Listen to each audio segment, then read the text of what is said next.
नमस्कार, मैं हूं प्रखर प्रकाश मिश्रा। आप देख रहे हैं शख्सियत।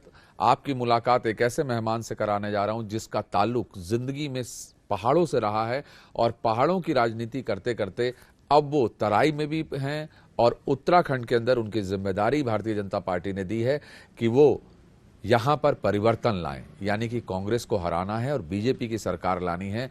भारतीय जनता पार्टी के अध्यक्ष हैं अजय भट्ट। उनसे जानने की कोशिश करेंगे कि कैसे द्वारहाट के वो मूलता रहने वाले हैं, रानीखेत उनकी कर्म भूमि रही है, कैसे अब देहरादून में उन्हें और आगे जाना है। अजय जी, आपका बहुत बहुत स्वागत है।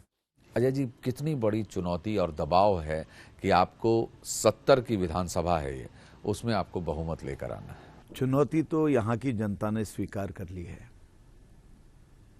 और हमारे कार्यकर्ताओं ने भी स्वीकार कर ली है। भय और भ्रष्टाचार के वातावरण से निजात पाने के लिए कांग्रेस की सरकार को हर संभव बेदखल करना है, ये यहाँ के जन जन ने अपने मन में ठान लिया है। ये जो आप कह रहे हैं ठाना है, तो आपकी ऐसी कौन सी बात है जो उन्हें अपील कर रही है? वो आपके संग जाएं तो आखिर जाएं क्यों? ऐसा यूएसपी क्या है आपका? देखिए, सबको ये लगता था कि हरीश रावत जी जमीनी आदमी हैं, लगता था, है या नहीं वो तो पूरी जनता जानती है। जैसे बयान उनके पहले आते थे बहुगुणा जी के खिलाफ हमेशा कि मुझे भजन कीर्तन करने की इजाज़त दे दें बहुगुणा जी, यहाँ गलत हो रहा, वहाँ गलत हो रहा, तमाम चीज़ें हर रोज़। और माननीय अध्यक्ष विधानसभा तो ऐसे बयान देते थे जैसे वो कांग्रेस के कोई कार्यकर्ता होंगे बहुगुणा जी के खिलाफ। ये सरकार ये नहीं कर रही, ये नहीं कर रही, ये नहीं कर रही। उन दिनों हमें भी लगा हरीश रावत जी आ रहे हैं तो बेहतर होगा यहाँ पर, लेकिन आपदा के मामले में हमारा सारा जो सपना था वो चकनाचूर हो गया। जो आरोप बहुगुणा जी पर लगाते रहते थे सब लोग, हमने भी लगाए, लेकिन वो आरोप तो हवा में थे। पैसे का लेन देन तो बाद में प्रारंभ हुआ जब माननीय हरीश रावत जी सत्ता में आ गए। बहुगुणा जी पर विलंब करने का आरोप लग सकता है, लेकिन उस समय का जो धन का दुरुपयोग करने का आरोप था वो उन पर नहीं था। हमने देखा कि ऐसे लोगों को धनराशि दे दी गई आपदा की जिनकी मकान को खरोंच तक नहीं आई। वो 10 लाख पा गए, 20 लाख पा गए, 5 लाख पा गए, 2 लाख पा गए। हद हो गई। हमने ये मामला उठाया गैरसैंण में और हम जबरदस्ती हमने कहा कि इंक्वायरी करिए, जबकि सरकार टाल रही थी। पटवारी, कानूनगो, नायब तहसीलदार, तहसीलदार सब लोगों ने इंक्वायरी की और एसडीएम ने भी उसको अच्छी तरह से जांचा परखा। तो जिलाधिकारियों ने फिर नोटिसेस दिए उन लोगों को जिन लोगों ने धन का दुरुपयोग किया था और जिनकी खरोंच भी नहीं आई थी, धन लिया था। ये क्लियर एम्बेजिलमेंट है, गबन का केस है। जब वसूली होने लगी तो माननीय हरीश रावत जी मुख्यमंत्री के बतौर सारे डीएम्स को निर्देश करे कि सब आप जितना भी आपदा से संबंधित वसूली करवा रहे हैं उसे रोकें और फाइल हमारे पास दें। सारी फाइल यहाँ आई।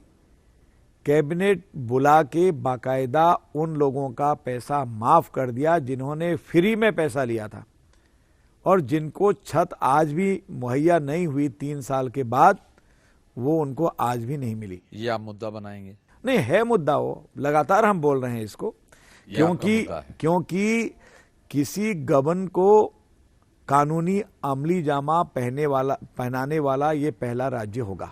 आपने अपनी बैठक की है, आप लोग एक विजन डॉक्यूमेंट बना रहे हैं, आपका मैनिफेस्टो आ रहा है, आपका यूएसपी क्या होगा? ये तो आप वो कमियां गिना रहे हैं कि कांग्रेस ने ये गलत किया, नहीं, आप क्या क्या अच्छा करेंगे? नहीं, हमारी कमियां तो सुन लीजिए। दूसरा, शराब की पॉलिसी उस समय बदली जिस समय हमारे लोकसभा के चुनाव हो रहे थे।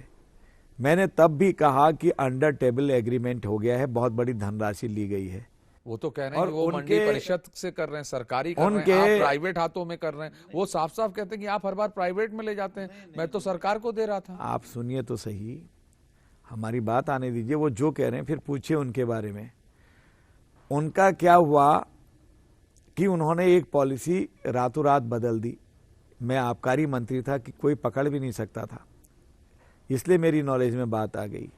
उस समय अल्मोड़े में मैं अजय टमटा जी के इलेक्शन में था। जब मुझे पता लगा पॉलिसी बदल दी, मैंने नेट से वो जियो निकाल लिया, जिसको मुख्यमंत्री जी ने फर्जी जीओ बताया।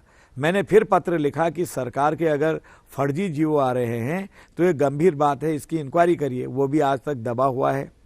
और सबसे बड़ी बात यह है, वो कहते थे गलत बात है, झूठ बोलते हैं, आरोप लगाते हैं, विपक्ष का काम आरोप लगाने का है। 1 साल के बाद एक स्टिंग ऑपरेशन हुआ, उसमें एक आईएएस अधिकारी जो मुख्यमंत्री जी के पर्सनल सेक्रेटरी हैं थे, वो ये कहते हुए दिखाई दिए कि 20 करोड़ की पहली किस्त दिल्ली में लेंगे, माननीय मुख्यमंत्री जी से बात हो गई है, हाँ हम शराब का एकाधिकार आपको देंगे, जो विदेशी मदिरा की पॉलिसी थी।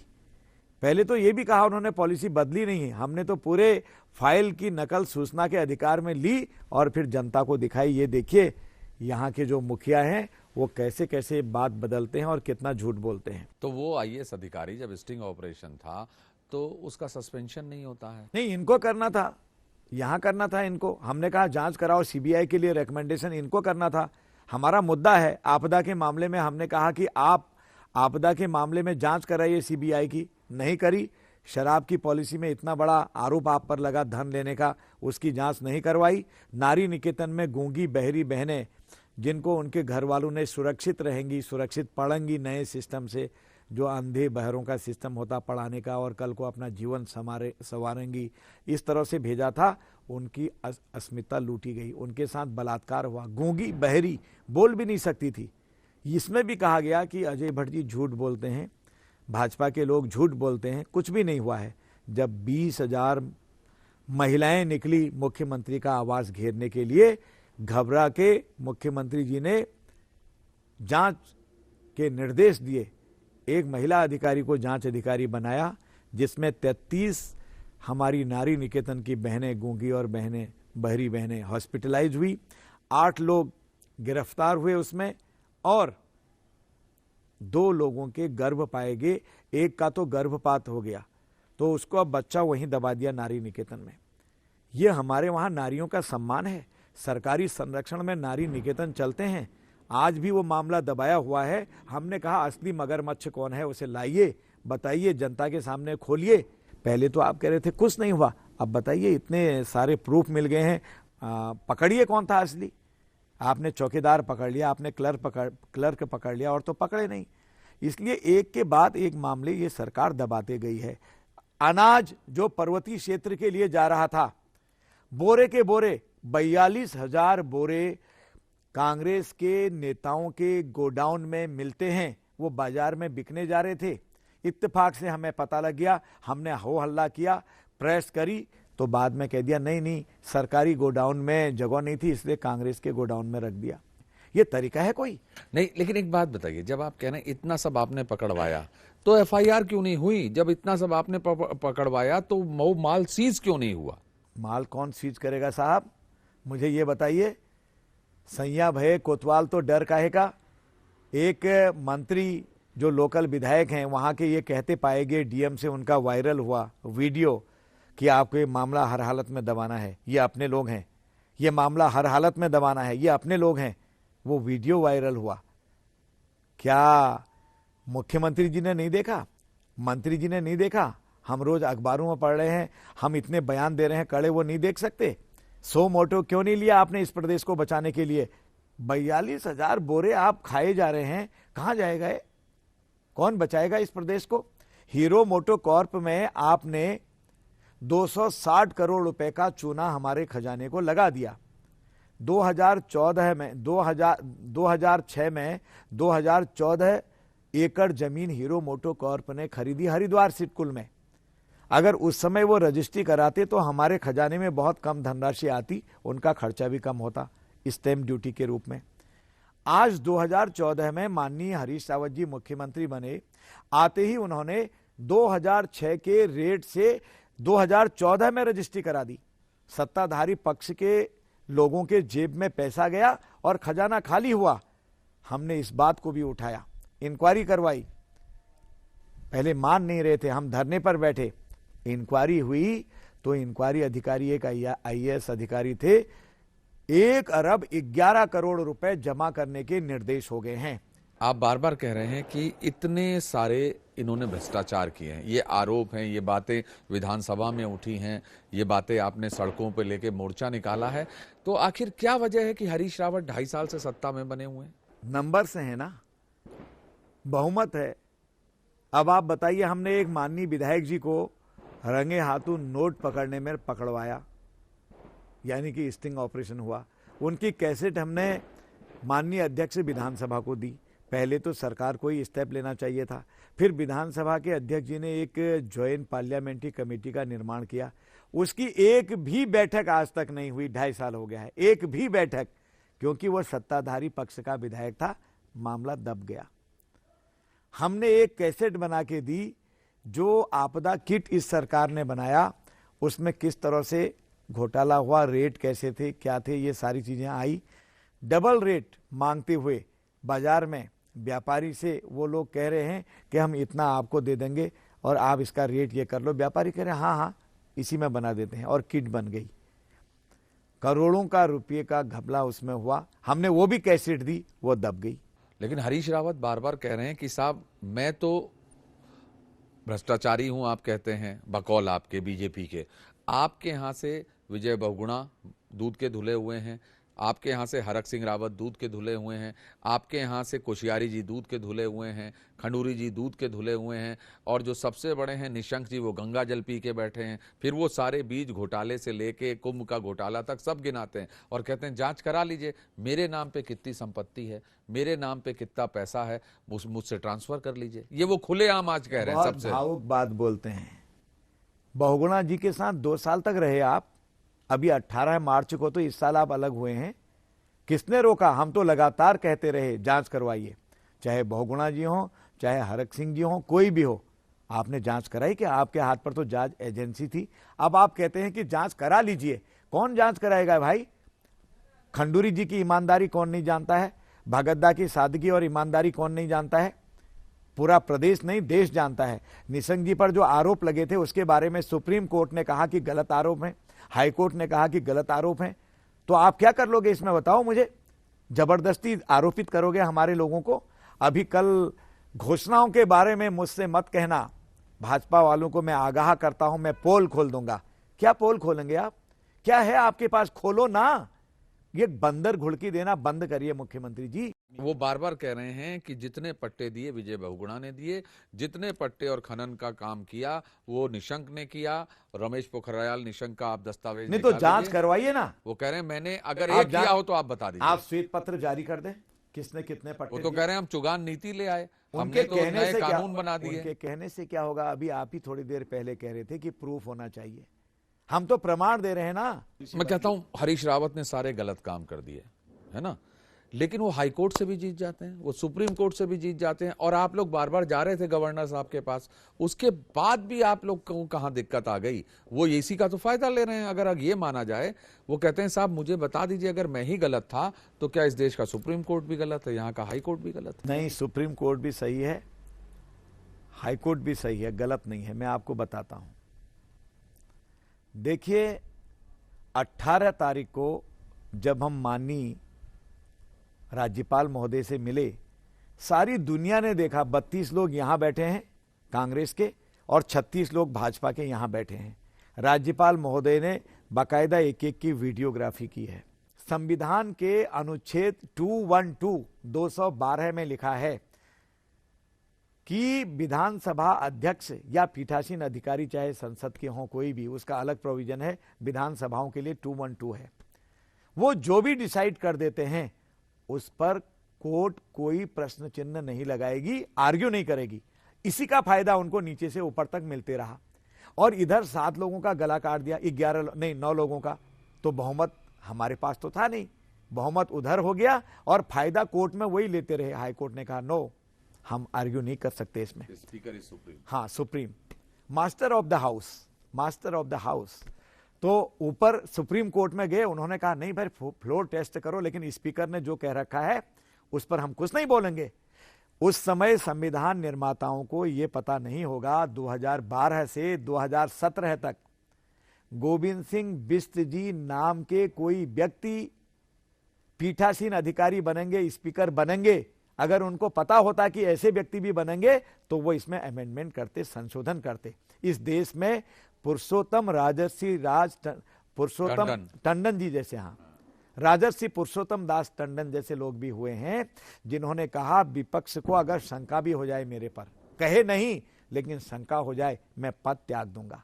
यहां शंका नहीं, लिखित में आपके खिलाफ अविश्वास प्रस्ताव दिया है, और जब अविश्वास प्रस्ताव के लिए वोटिंग हुई वो भी ड्रामेटिक हुआ। हम बाहर उस दिन बाइकआउट करके चले गए थे, उसी समय वोटिंग करा दी। हाँ भाई, विपक्ष के लोग हाथ खड़ा करें, विपक्ष कोई नहीं है। अजय जी, अभी एक सबसे बड़ा इस देश के अंदर 70 सालों की आज़ादी में कभी नहीं हुआ, जब से अंग्रेजों के ज़माने में भी नोट छपे तब भी ऐसा नहीं हुआ। जितने नोट बदलने की वजह से पूरे देश में सिर्फ एक ही बात है, 1500 1500। और कांग्रेस कह रही है, सपा कह रही है, बसपा कह रही है, आप लोगों ने धोखा कर दिया, आपने अपने नोट बदल लिए, विदेश भेज दिए, और सबको पता है कि चुनाव काले धन से लड़ा जाता है, और आप जो है हमको फंसा गए, और जनता को दिक्कत हो रही, किसी के यहाँ शादी नहीं हो पा रही है, किसी के यहाँ अस्पताल में इलाज नहीं हो रहा है, सुन लीजिए, बच्चों की फीस नहीं जमा हो पा रही है, और लोग परेशान हैं कि हम घर कैसे चलाएं, घरों में दूध नहीं आ पा रहा है। देखिए, 50 साल में नहीं, अंग्रेजों के जमाने से जो किसी ने नहीं किया वही मैं कह रहा हूं, मोदी जी ने किया। मेरी बात सुन लीजिए, सर्जिकल ऑपरेशन कभी नहीं हुआ, पाकिस्तान के अंदर घुस के आतंकवादियों के कैंप ध्वस्त कर दिए, मोदी जी ने किया। कांग्रेस कहती रही हमारे जमाने में तो हुआ, इंक्वायरी करी गई तो कभी भी रिकॉर्ड में नहीं पाया गया, ये झूठ बोलते हैं। वो तो कह रहे हैं, हमने तो इतना बड़ा बांग्लादेश बनवा दिया। दूसरी बात आप बताइए, ये तो कहने की बात है, बांग्लादेश जिसने भी बनाया, पाकिस्तान को 3 बार तो हराया। नहीं तो आपने बांग्लादेश बना दिया, ठीक बात है, आपकी तारीफ भी खूब करी साहब उस समय। हमारे विपक्ष के नेता प्रधानमंत्री, पूर्व प्रधानमंत्री अटल बिहारी वाजपेयी जी ने खुलेआम तारीफ करी, देश एक होता है ऐसे मुद्दे पर। लेकिन आपने तो तारीफ के बजाय प्रश्न चिन्ह लगाया, हुआ कि नहीं, वीडियो लाओ, ये समय ठीक नहीं था, और ये चुनाव को देख के किया। ये कोई बात होता देश की रक्षा के लिए? चुनाव कल हो रहा हो, अगर आज ऊपर से बम पड़ जाएगा तो सेना उसकी प्रतिकार नहीं करेगी? मतलब कैसे लोग होंगे, मेरे समझ में नहीं आया है कि हम तो तारीफ करें जब आप कोई अच्छा काम करते हो, विपक्ष के लोग, जब मोदी जी अच्छा काम करते हैं प्रश्न चिन्ह लगाते हो, शहीदों को हतोत्साहित करते हैं आप लोग, शहीदों का अपमान करते हैं। राहुल गांधी जी हैं क्या, मुझे बताओ, हैं क्या? जवाहरलाल नेहरू के पोते हैं, राजीव गांधी के बेटे हैं, वरना हैं क्या? मैं गरीब का बेटा हूं, मैं बेलचा लगा के यहां आया हूं, मजदूरी करके यहां आया हूं, मेरे एक प्रश्न का उत्तर दे दे, मुझसे डिबेट करा लें, इकोनॉमिकल सेक्टर में करा लें, पॉलिटिकल करा लें, रक्षा पर करा लें, किसी पर करा लें मुझसे। कहीं अगर अव्वल आ जाएंगे, मैं यही हूं, किसी पर बैठाल के मैं चुनौती देता हूं, आपके मंच से चुनौती देता हूं मैं राहुल गांधी को। और क्या पॉवर्टी होती है, गरीबी क्या होती है, अमीरी क्या होती है। 4,000 रुपए निकालने के लिए 4 करोड़ की गाड़ी से जाते हैं, गरीबों के बीच में रोटी खाने का ड्रामा करते हैं। आपका मकान अगले साल बन जाएगा, और 2 साल तक मकान नहीं बनता, दोबारा जब वहीं घूमने जाते हैं वो औरत कहती है वही आदमी है जो मेरे घर रोटी खा गया, फोटो खींचा गया था। ये लोग मीडिया में अपने को दिखाने के लिए, दर्शाने के लिए, ये कुछ नहीं है, एडवर्टाइज आइटम है ये लोग, और कुछ नहीं है। लेकिन आपने जो किया है, इस दर्द को लोग पूछ रहे हैं, लोगों के इलाज की वजह से लोग अस्पताल में मर गए। मैं बता रहा हूं आपको दर्द के बारे में, खुश हैं लोग। आज जो रथ यात्रा निकली है हमारी जगह जगह, लोग झूम पड़े जब मैंने इसमें कहा। मेरी पत्नी 4 घंटे एटीएम पर खड़ी रही, तो लोग कह रहे थे यार ये थोड़ा सा कष्ट तो हो रहा है, पर यार ये मोदी अपने लिए थोड़ी कर रहा है, उसका कौन है आगे पीछे, कौन है उसका आगे पीछे, देश के लिए कर रहा। भाई, आतंकवादियों ने 50 लाख करोड़ से भी ज्यादा के नोट बना के तैयार रखे थे। जो औषधि बेचने वाले हैं, नशीली दवाओं का व्यापार करने वाले हैं, कोकीन, हेरोइन और भी कई चीजें बेचते रहते हैं, जो चरस फरस जो भी चीजें आज होती हैं हमारी, उनको जो आज मर रहे हैं लोग धकाधक, उन्होंने जखीरे जमा किए थे धन के, 1000 और 500 के नोट के, आतंकवाद को बढ़ावा देने के लिए दे ही वही रहे थे, आतंकवादियों को पैसा ही वही दे रहे थे। एक झटके में मोदी जी ने सारे लोगों की कमर तोड़ दी। अब रही देश की बात, मोदी जी ने कहा है, मुझ पर विश्वास करो, आपने कहा था काला धन, काला धन, सारे देश ने कहा था काला धन खत्म होना चाहिए, मोदी जी को इस पर वोट मिली थी। और इस बीच सारे देश के राजनेता बोलने लगे थे, क्या किया मोदी ने 2 साल से, क्या किया मोदी ने काले धन पर। आज किया तो चिल्लाते क्यों हैं? मायावती जी, मुलायम सिंह जी, केजरीवाल जी, आप क्यों चिल्ला रहे हैं? आप तो बार बार कह रहे थे क्या किया कालाधन पर, क्या किया कालाधन पर। किया है ना, सर्जरी कर दी है आप। हाँ, ये जरूर है, आपके तहखानों में जो बंद पड़ा कालाधन है वो अब कागज का टुकड़ा हो गया, जलाने पड़ेंगे आपको। मनी सर्कुलेशन में आएगी, गरीब को हक मिलेगा। कहीं पर कोई उसका जिस तरह से डंप करते हैं, डंप स्टोरेज नहीं कर पाएगा पैसे का। लेकिन ये बहुत सारी बड़ी चीजें कीमत हैं। नहीं चुकानी पड़ गई इस देश को। कोई कीमत नहीं। जब कहीं नासूर होता है, कोई फोड़ा पक जाता है, कल को कैंसर ना हो इसलिए उसका ऑपरेशन कर देते हैं। ऑपरेशन करने के बाद पट्टी, पहले ये बैंडेज, सोच लेते कि सारी अस्पतालों चीजें। के लिए, अब किया अस्पतालों के लिए कि वहां चलेंगे, सरकारी अस्पतालों में अब कहां नोट चलेंगे। 10 दिन का समय दिया तो होमवर्क ये पहले कर लेते। सब किया है ना, सरकारी अस्पताल खुले हैं पहले से दिन से ही खुले हैं, पेट्रोल पंप पहले दिन से ही खुले हैं, सारी चीजें खुली हैं अस्पतालों में और इलाज आज नहीं आप हुआ, देख पैसे लीजिए, नहीं ले रहे थे आज लोग। आप ये तो देखिए कि कितना पैसा आपके बैंक में आ गया है, कितना पैसा आ गया, उस बेचारे को कितना फायदा हो गया। मेरी माँ बहन ने जो 1-1.5 लाख आपसे रुपए, यही कह रहा है, लोकसभा चल रही है, ये कहा जा रहा है कि साहब जो लोग मर गए बिना इलाज के, क्या उनके पास सफेद पैसा नहीं था, उनका पैसा काला था? वो सवाल नहीं है मरने जीने का। इत्तेफाक से कोई मर गया होगा कहीं पर बेचारा, उसके साथ हमको भी बहुत ज्यादा सहानुभूति है, लेकिन ऐसा नहीं हुआ। इतना नहीं देने लायक कोई नहीं हुआ, इतना गरीब कोई नहीं था। बैंकों के बाहर जो इतनी लंबी लाइन खड़ी है, कांग्रेस के लोग तो वहां पानी पिलाने जा रहे हैं, नीचे दरी बिछा रहे हैं, लोगों को बैठा रहे हैं, सीनियर सिटीजन और भड़का रहे हैं। नहीं, लेकिन कांग्रेस के बीजेपी लोग का एक भड़का आदमी रहे कहीं हैं। नहीं दिख रहा है। जा रहे हैं, हमारे लोग भी जा रहे हैं, जगह जगह जा रहे हैं हमारे लोग, लेकिन ये व्यवस्था तो करा दीजिए कि लेकिन वो बेचारे वहां बैठे हैं, दिन भर खड़े रहते हैं, मजदूरी नहीं हो पा रही, लोग चौराहों से मजदूर को नहीं ले जा रहे हैं। भाई कई लोग तो पीते हैं, कई लोग इसमें अपमान समझते हैं। हमारे लोग जा रहे हैं, जहां जहां जानने वाले लोग हैं, कतारों पर हमारे लोग लगे हैं, सेवा भाव से लगे हैं। आपको लगता है कि ये 2 मुद्दे आपके ऐसे हैं, क्योंकि ये देवभूमि है, रणबांकुरों की भूमि है, आप सर्जिकल स्ट्राइक और नोट का परिवर्तन, आपने परिवर्तन यात्रा यहीं से शुरू कर दी है। बहुत बड़े मुद्दे हैं, उत्तराखंड के लिए नहीं पूरे देश के लिए हैं। आज देश मोदी जी को कह रहा है कि कोई तो आया यार, कोई तो शेर है जो टक्कर ले रहा है। इतने बड़े नोट बंद करना मामूली बस की बात नहीं है। कोई एक जो चाय बेचने वाले का बेटा बन के प्रधानमंत्री बना हो, वो इतनी बड़ी हिम्मत कर ले, ये कोई आम शख्सियत नहीं है। ये कोई बड़े मनीषी हैं मोदी, कोई देवता का अवतार जैसे लगते हैं, कोई इनके अंदर दैवी शक्ति है और चुंबक भी है। लोग फिर भी पीछे पागल हैं। पूरा विदेशों में मोदी मोदी, संसार में मोदी मोदी, और वो व्यक्ति जो ट्रंप जी अभी बने हैं आपके राष्ट्रपति अमेरिका के, वो मोदी की नीतियां लागू करने की बात करते हैं अपने वहां। कितनी बड़ी बात है। चलिए, आपको लगता है मोदी जी ने सारा काम अच्छा कर लिया, लेकिन हरीश रावत का बहुत बड़ा आरोप है कि आप नमामि गंगे का पैसा नहीं दे रहे हैं। आप को 1200-1250 करोड़ रुपया भेजना था अभी ऑल वेदर रोड का, वो आपने नहीं भेजा है। मैंने खुलेआम कई बार कहा है, हरीश रावत जी जैसे आप और हम बैठे हैं, ऑडियंस बुला ले आगे, मुझसे बहस करें। 12,500 करोड़ रुपए आ गया है। इतना ही नहीं, उनको यह भी पता होना चाहिए, केंद्र सरकार को यह पता था वन भूमि के ट्रांसफर में जो एनपीए जमा होता है उसका पैसा ये सरकार कभी नहीं देगी उत्तराखंड की, और लटका देगी। इसलिए 2,057 करोड़ रुपए अलग दे दिया है। 11,500 करोड़ के अलावा 50,000 करोड़ रुपए एनएच, एनएचआई और सीआरएफ, सेंट्रल रिलीफ फंड, इसमें अलग से दे दिया है। आज जितनी आपकी एनएच की सड़कें बन रही हैं, जो 2 लेन 4 लेन हो रही हैं उत्तराखंड में, ये सब तो केंद्र का पैसा है। 44,000 करोड़ के कर्जे में है उत्तराखंड, वो तो बारोइंग कर रहे हैं। गुलछर्रे उड़ाएं। जब 300 लोगों के लाल बत्ती दोगे, 12 लोगों को आप अपने कैबिनेट की मंत्री का दर्जा दे दोगे और पैसे को फूंक डालोगे, इधर उधर बंदर बांट करोगे, हेलीकॉप्टरों में जो आपने खर्च किया है उसका हिसाब नहीं दोगे, उसका हमको बोरोइंग करें तो उसको हमको क्या लेना है। आप विपक्ष हैं, आपका हक है। गैरसैंण में विधानसभा सत्र होने जा रहा है, आप पूछ सकते हैं। नहीं, हम हमेशा पूछते हैं। हमने तो पिछली बार भी कहा, हमने रिकॉर्ड दिए हैं। मैं बता रहा हूं, 1,000 करोड़ रुपए प्रधानमंत्री सड़क योजना के लिए आ गया, जिसमें आप 7-8% कमीशन पहले ही ले रहे हैं। 3-4 फर्मों को देख लीजिए, उनके अलावा किसी को भी ठेका नहीं जा रहा होगा। ई टेंडरिंग है, जबकि ई टेंडरिंग को भी आप मैनेज करते हैं एडवांस में।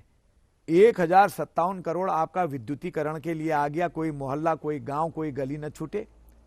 रमसा का पैसा आपको आ गया, एनएचएम नेशनल हेल्थ मिशन का पैसा आपको आ गया। क्या चाहिए आपको? आपको 3 काम करने हैं। मॉनिटरिंग करनी है, गुणवत्ता देखनी है, यूटिलाइजेशन सर्टिफिकेट देना है कि हमने उपयोग कर लिया, नई किस्त दो। आप उपयोग कर ही नहीं रहे हो, उपयोग की किस्त ही नहीं दी आज तक आपने। 488 करोड़ रुपए पार्किंग मनी का जमा है आपके पास, खर्च नहीं कर पा रहे हैं, कह रहे केंद्र नहीं दे रहा। इस साल आप जिला प्लान नहीं बना पाए, जिला प्लान नहीं बना, जो विकास की इकाई होती है, खर्च नहीं कर पा रहे हैं। आरोप लगाते हैं, झूठे आरोप। चलते चलते मैं जानना चाहता हूं, 70 हैं, आप हर बार कहीं ना कहीं आधे % से 1% से हार जाते हैं। इस बार कितनी सीट आप ले आए? हर बार नहीं, एक बार। हर बार नहीं हारे हैं। यहां हमारी सरकार बनी है, पूरी सीट 2/3। न भय न भ्रष्टाचार। इस बार भाजपा सरकार का जो नारा है, लोगों ने भी मन बना लिया कि इस भय और भ्रष्टाचार की सरकार को जो हरीश रावत जी की है, उसे समाप्त कर नई सरकार को सुशासन सौंपना चाहिए और वो भाजपा की ही सरकार होगी। अब देखते हैं अपने वोट से जनता आपके दाग धोती है या उनके दाग धोती है, ये वक्त बताएगा। ये वक्त बताएगा। शख्सियत में आज इतना ही, लेकिन इतना तो तय है कि आने वाले टाइम के अंदर बड़ा दिलचस्प चुनाव होने जा रहा है। अब देखते हैं कि इस देवभूमि से आशीर्वाद पंजे को मिलेगा या कमल का फूल खिलेगा। लेकिन इतना तय है यहाँ कि लड़ाई हरीश रावत वर्सेस भारतीय जनता पार्टी होने जा रही है। अब देखिए भगवान किसको क्या प्रसाद देते हैं। आज हमें दीजिए इजाजत।